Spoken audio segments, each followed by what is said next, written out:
Czy wiesz, jaki dzisiaj mamy dzień?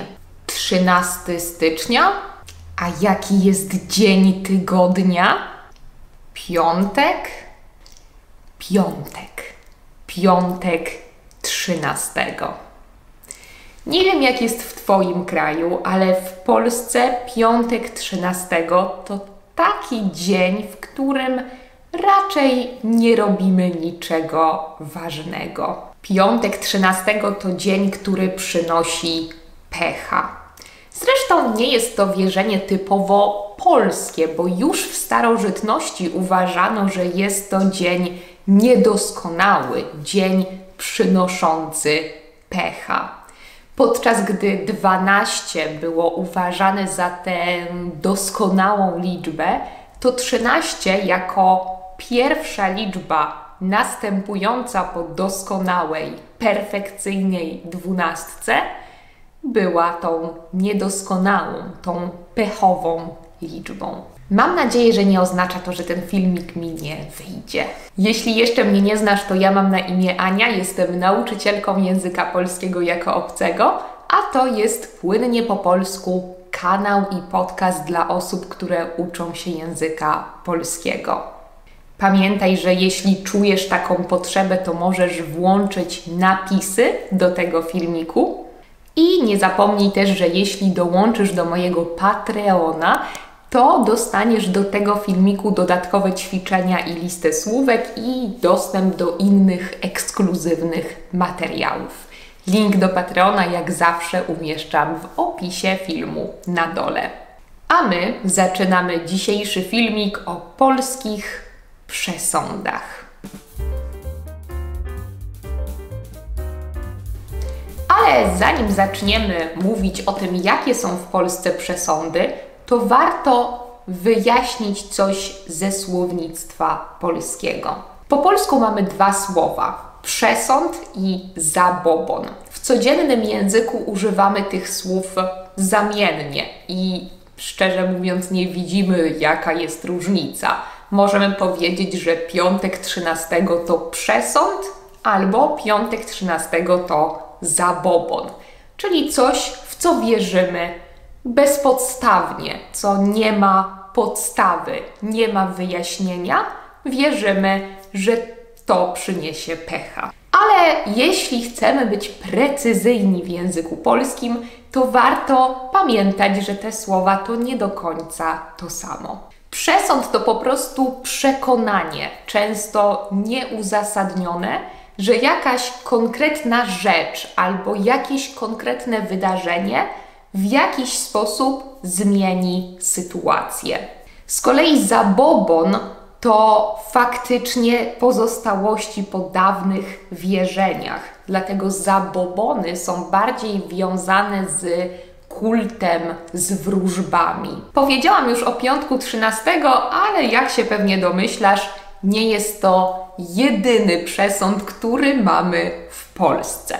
Pozostając w tym temacie pecha, chyba najpopularniejszym przesądem po piątku 13 jest czarny kot. Jeśli czarny kot przebiegnie Ci przez drogę, akurat w momencie, kiedy Ty jesteś na tej drodze, to niestety będziesz miała pecha. Nie jest to typowo polskie wierzenie, typowo polski przesąd, bo już w średniowieczu w Europie wierzono, że koty, czarne koty są pomocnikami czarownic. A inną rzeczą, która przynosi pecha, jest przejście pod drabiną. Całe szczęście, że chyba nie zdarza nam się to aż tak często. Kiedy drabina jest rozłożona, to tworzy trójkąt, czyli idealną figurę geometryczną, a przejście przez nią powoduje, że zaburzamy harmonię tej figury. Dlatego może nam to przynieść pecha. A najgorsze jest rozbicie lustra. Jeśli rozbijecie lusterko, to czeka Was niestety 7 lat nieszczęścia. I to też jest przesąd, który wywodzi się jeszcze z czasów starożytnych, bo wierzono wtedy, że cykl egzystencji ludzkiej dzieli się na 7 lat. a zburzenie lustra powoduje zaburzenie tego cyklu. Dlatego czeka nas 7 lat nieszczęścia. W Polsce nie możemy też otwierać parasola w pomieszczeniu. I to również wywodzi się jeszcze z czasów, kiedy wierzono, że słońce to bóstwo, a kiedy otwieramy parasol w pomieszczeniu zamkniętym, to obrażamy bóstwo. W Polsce mnóstwo przesądów dotyczy też ślubu, w tym przede wszystkim znalezienia męża. Kobieta w Polsce nie może siadać na rogu stołu, bo uważa się, że jeśli usiądzie na rogu stołu, to zostanie starą panną, czyli nigdy nie wyjdzie za mąż. Bardzo dużo przesądów jest też związanych z samą organizacją i planowaniem ślubu, więc pamiętajcie na przykład, że jeśli organizujecie ślub w Polsce, to nie organizujcie go w miesiącu, w którym nie ma literki R, bo przyniesie Wam to pecha. Ślub trzeba brać w takich miesiącach, które mają w sobie literkę R. Sierpień, czerwiec, wrzesień, październik to przyniesie Wam szczęście. A jeśli bierzecie ślub z obcokrajowcem, to niestety przesądy nie wyjaśniają, który język ma tutaj słuszność. W Polsce nie stawiamy też torebki na ziemi. Jeśli stawiacie torebkę na ziemi, to znaczy, że nie będziecie mieć pieniędzy, bo pieniądze, które są blisko ziemi, szybciej uciekają. To znaczy, że będziecie je szybciej wydawać. A jeśli zdarzy Wam się powiedzieć coś, co wcale nie chcecie, żeby się wydarzyło, to nie zapomnijcie, żeby zaraz potem odpukać w niemalowane drewno. To sprawi, że tak jakby odwołacie to, co powiedzieliście. Możemy potraktować to jako działanie prewencyjne, zapobiegawcze. Kiedy spotkacie się z Polakami, to na pewno zauważycie, że nie będą chcieli witać się z Wami na progu domu, na progu mieszkania. Najpierw prawdopodobnie wpuszczą Was do środka i dopiero potem się z Wami przywitają.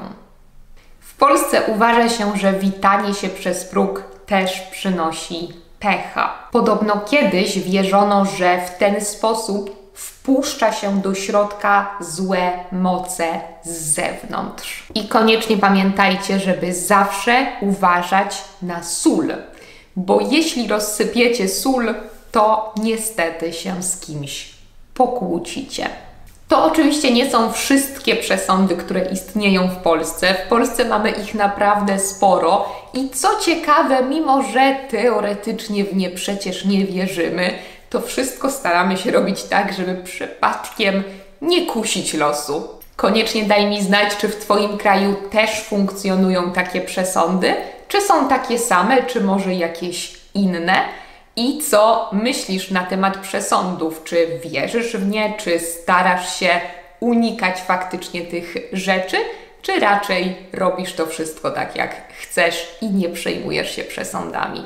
I mimo, że dzisiaj jest piątek 13, to mam nadzieję, że nie przyniesie mi to pecha na YouTubie. Żeby temu zapobiec i mi pomóc, możesz polubić ten filmik, zasubskrybować ten kanał, jeśli jeszcze tego nie zrobiłaś, nie zrobiłeś, zajrzeć na mojego Patreona i na inne media społecznościowe, w których jestem, na przykład na Instagrama czy Facebooka.